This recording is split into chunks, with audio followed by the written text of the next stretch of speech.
भारत की भूमि पर कई बड़े बड़े युद्ध हुए जिन्होंने भारत के इतिहास को एक अलग रूप दिया। ऐसा ही एक युद्ध हुआ हल्दी घाटी का युद्ध। यह युद्ध बेहद ही चर्चित युद्धों में रहा और एक प्रश्न हमेशा बना रहा कि आखिरकार हल्दी घाटी का युद्ध किसने जीता। आइए दोस्तों जानते हैं हल्दी घाटी युद्ध के बारे में। हम चलते हैं इतिहास के उसी पुराने दौर में। उस समय कई राजे रजवाड़े थे जिनमें मेवाड़ एक प्रमुख रजवाड़े के रूप में विख्यात था। मेवाड़ और मुगल सत्ता के बीच संघर्षों का लंबा इतिहास रहा है। मुगल शासक बाबर के विरुद्ध राणा सांगा ने युद्ध किया। बाबर के बाद उसके पोते अकबर ने चित्तौड़ पर आक्रमण किया और चित्तौड़ पर मुगल झंडा फहराया। उस समय उदय सिंह चित्तौड़ के शासक थे। जब वे चित्तौड़ गवा बैठे तो वे उदयपुर में आकर बसे, जो कि एक पहाड़ी इलाका था। उदयपुर भीलों की वीरता से जाना जाता था। उदय सिंह ने उदयपुर में शासन स्थापित किया। यहीं पर महाराणा प्रताप पले बढ़े। महाराणा प्रताप की माता का नाम जयवंता बाई और पिता उदय सिंह थे। महाराणा प्रताप भील राजकुमारों के साथ खेलते कूदते और युद्ध कला सीखते। क्योंकि महाराणा प्रताप भीलों की देख रेख में पले बड़े थे, इसलिए भीलों ने महाराणा प्रताप को कीका नाम दिया, क्योंकि भील अपने बच्चे को कीका कहकर ही पुकारते थे।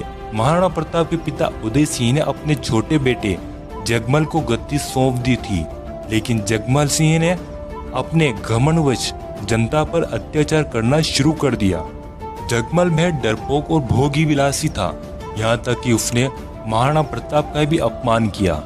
उदय सिंह के बाद मेवाड़ के समस्त सरदारों ने एकत्र होकर महाराणा प्रताप को मेवाड़ का राणा चुनने का निर्णय लिया। आखिरकार वह दिन आया जिस दिन मेवाड़ को एक नया राणा मिलने वाला था। मेवाड़ के महाराणा प्रताप का राज्याभिषेक हुआ।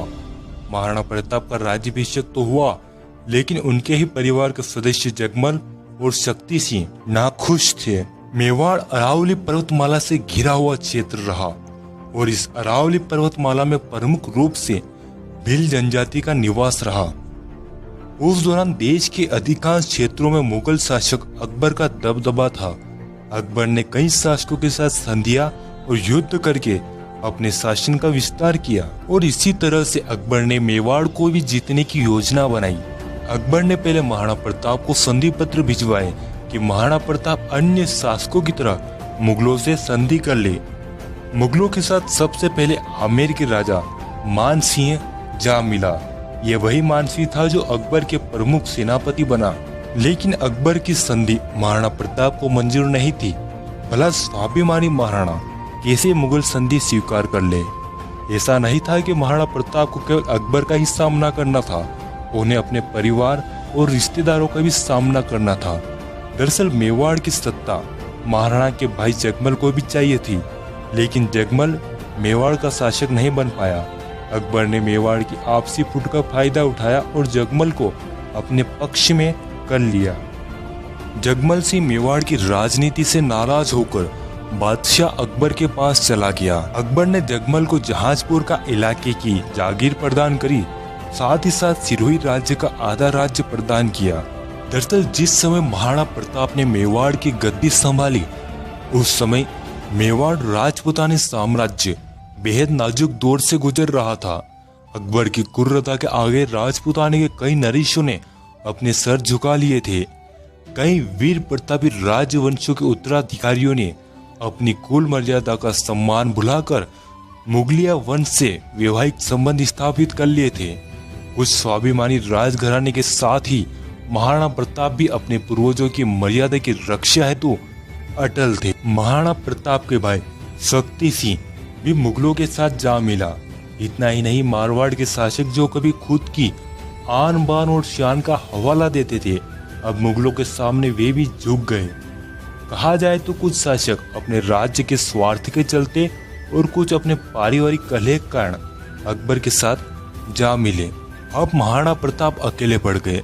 ऐसे समय में वे और उनके कुछ विश्वास पात्र योद्धा ही बचे थे, जिन्होंने अकबर के सामने शीश नहीं झुकाया। अब युद्ध होना तो जायज था। अकबर ने मान सिंह के नेतृत्व में 80,000 मुगल सेना को मेवाड़ पर आक्रमण करने के लिए भेजा। महाराणा प्रताप इस बात से भली भांति परिचित थे कि मेवाड़ तक पहुंचने के लिए अरावली की पहाड़ियों को पार करना होगा। महाराणा प्रताप अरावली की दुर्गम पहाड़ियों में रहने वाली भील समुदाय के बीच ही पले बड़े थे। तब उन्होंने अपने बचपन के मित्र भील साथियों की याद आई और वे तुरंत अपने कुछ विश्वास पात्र सैनिकों को लेकर अरावली की दुर्गम पहाड़ियों की तरफ निकल पड़े। वे जिस क्षेत्र की तरफ जा रहे थे उसका नाम भोमड़ था, जहाँ भील शासक राणा पुंजा का शासन था। यह क्षेत्र स्वतंत्र था। इस क्षेत्र के राणा दयालदास, राणा हरपाल भील और उनके पूर्वजों ने हमेशा ही मेवाड़ शासकों की मदद करी थी और महाराणा प्रताप को पूरी उम्मीद थी कि भील उनका साथ जरूर देंगे।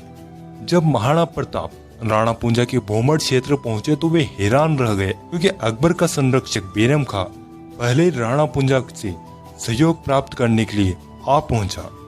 बेरम खां ने भील समुदाय को कई हीरे जवाहरात और कीमती वस्तुएं देने का लालच दिया।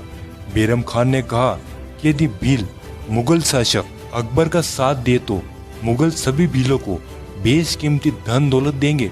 तभी मेवाड़ के शासक महाराणा प्रताप ने स्थिति को भांपा और बप्पा रावल की तलवार राणा पुंजा के समक्ष रखते हुए मेवाड़ का साथ देने को कहा। दरअसल बप्पा रावल और भीलों ने मिलकर कभी अरबों को भारत देश से खदेड़, इसलिए राणा पुंजा भील ने मुगलों की कीमती वस्तुओं और धन दौलत को छोड़कर महाराणा प्रताप का साथ देने का वचन दिया और कहा कि मरते दम तक हर एक भील मेवाड़ का साथ देगा। और इस तरह महाराणा प्रताप ने अरावली पर्वतमाला में बसी भीलों को अपनी तरफ कर लिया। वहीं कभी मेवाड़ के शासकों ने मुगलों के विरुद्ध अफगानों की सहायता करी थी, इसलिए अफगान पठान हकीम खान सूरी मेवाड़ सेना में सम्मिलित हुए। इस तरह महाराणा प्रताप ने अपनी सेना में राणा पुंजा, भीम सिंह डोड़िया, रामदास राठौड़, रामशाह तोमर, हकीम खान सूरी, भामाशाह, ताराचंद और बीदा झाला आदि प्रमुख सहयोगियों को शामिल किया। उधर अकबर ने मान सिंह के नेतृत्व में मेवाड़ पर आक्रमण करने के लिए सेना भेजी। अकबर की सेना का नेतृत्व करता मान सिंह अपने 80,000 सिपाहियों को हल्दी घाटी के नजदीक पहुंच गया। 18 जून 1576 को वह ऐतिहासिक दिन था जब एक भयानक युद्ध होने वाला था, जो आने वाले समय में एक गहरी छाप छोड़ने वाला था। एक बात स्पष्ट कर दें कि जब मुगल सेना ने हल्दी घाटी की तरफ से मेवाड़ की तरफ बढ़ रही थी, उस वक्त हल्दी घाटी में राणा पुंजा के नेतृत्व में भील सेना ने मुगल सेना को कड़ी टक्कर दी। केवल 400 भीलों ने मुगल सेना के 10,000 सिपाहियों को परास्त किया। मुगल सेना के पास विशाल सेना थी।